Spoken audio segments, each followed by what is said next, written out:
but the second toe was a lot worse too, but now it's better. It's seeping a little bit. So we're gonna clean out all that darkness and down into really good bleeding tissue.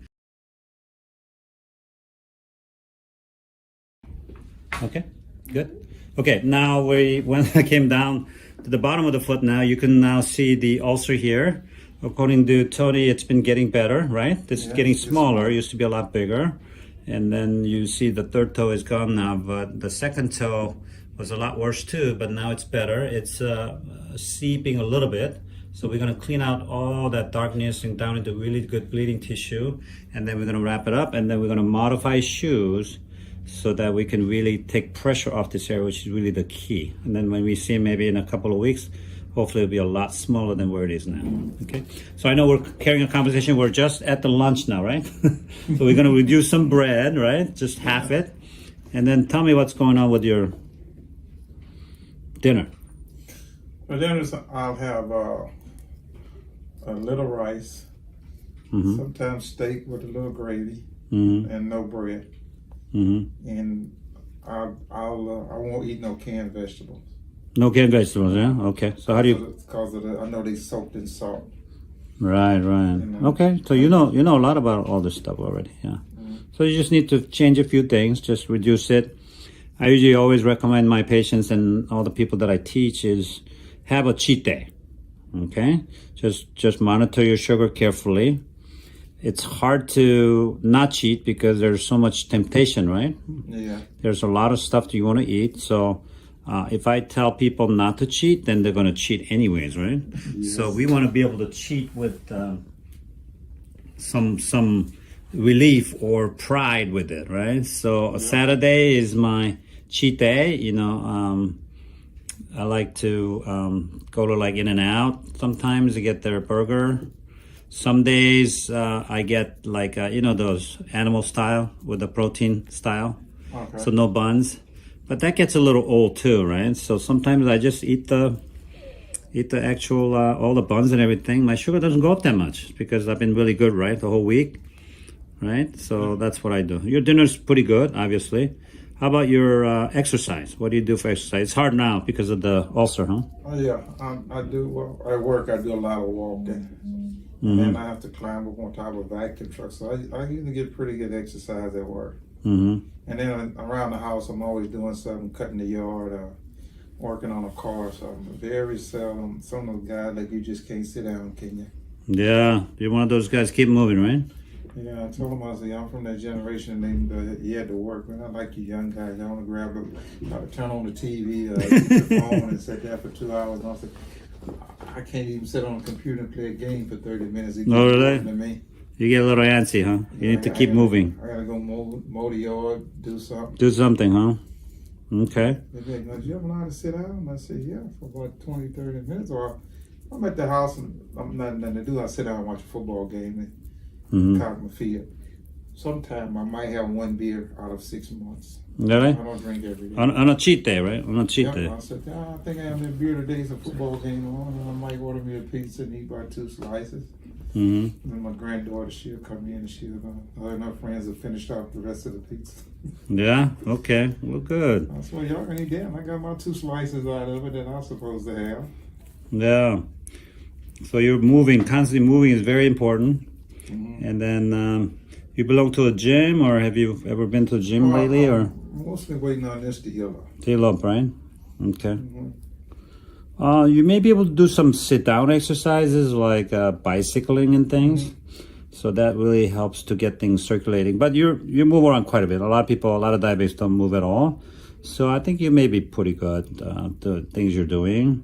And obviously, if we accommodate the area to not pressure on it, then it'll definitely heal faster.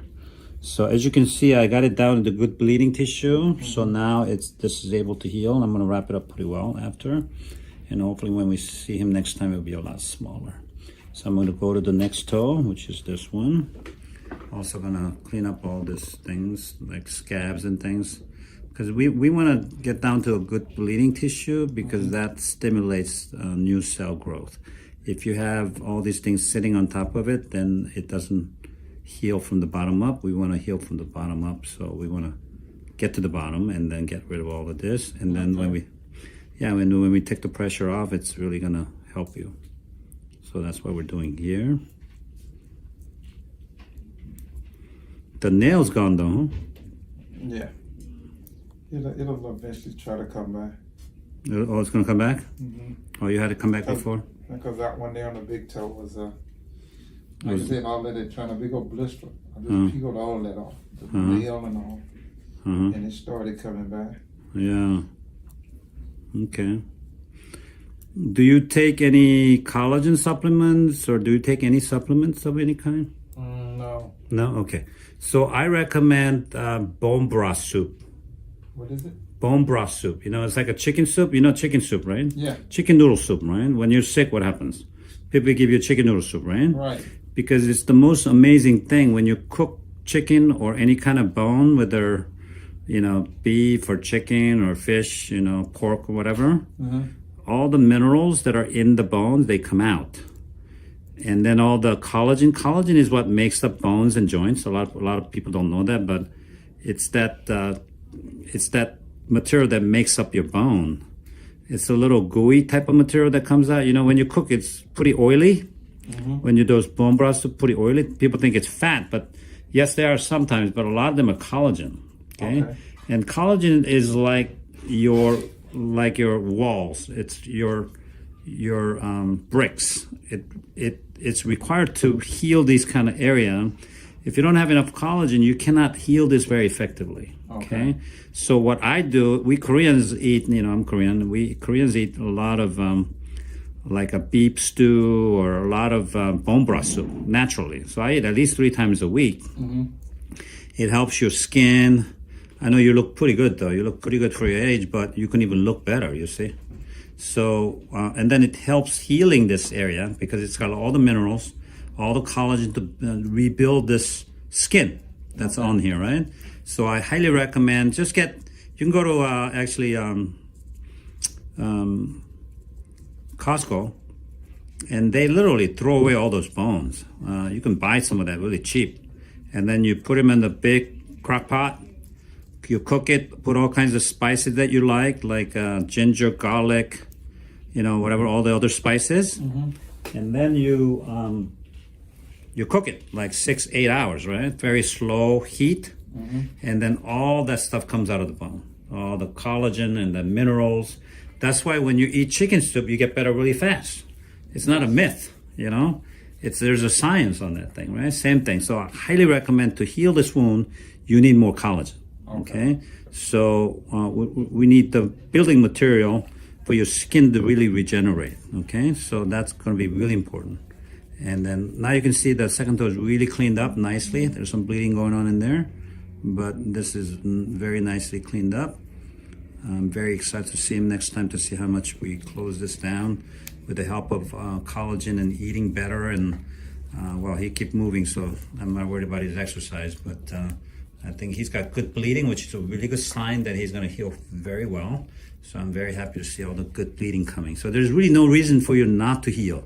If you take the pressure off of it, and then if you nourish yourself to rebuild this area with the good tissues, then we should be able to close this in no time. So that's what I'm hoping. So there you have it.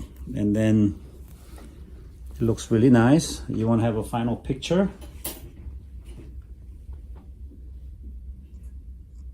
Because I think on my folder, I think he measured it the first time I came in. And I'm sure it looks like it's getting smaller. Yeah. So we want to expedite and close it down, but so you can go out and exercise and do all those things, all right? So I'm going to put some medicine there to put some. You're still bleeding, so I need to stop that. Then put some medicine right there. Some medicine right here. Okay. You're bleeding well. That's a good sign. Yeah. I'd be in trouble if I wouldn't. I know. So you're doing well. I think you should be able to heal pretty quickly on these things. You're still bleeding. So we're going to wrap it up, and now we're going to accommodate his shoes after this. So we're taking complete pressure off these areas. So that's what we're gonna do next. I'm gonna wrap this up a little bit, not too much because he has to go back into his shoes.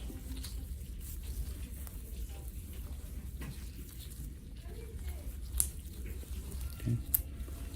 So he's looking pretty good. So, and then I'm gonna show you how we accommodate the shoes to take pressure off this area right after I finish wrapping here.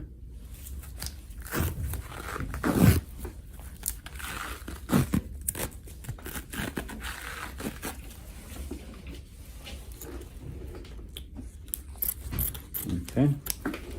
All right, very good. Thank you, Tony, for allowing me to film you today. Thank you. Okay. So we'll go to the shoes now. Just came back. He brought his work shoes, which is where he does most of his standing. So I just took the insoles out. You can see that there's a couple of pressure points, obviously, right there. You have a couple other ones too, but that's your main area right there. You see that, Tony? Right there and right here. So what I'm going to do now is I'm going to get these pads and put around the area where we're going to take the pressure off like that. Okay? Okay. Now I'm going to start with one. If you like it, if you can handle it, because the shoes gets a little tight, right? So I don't want to put too much because that can create more problems too. So like this, okay? Now I'm going to put one, but well, let's start with two because it's compressed down quite a bit.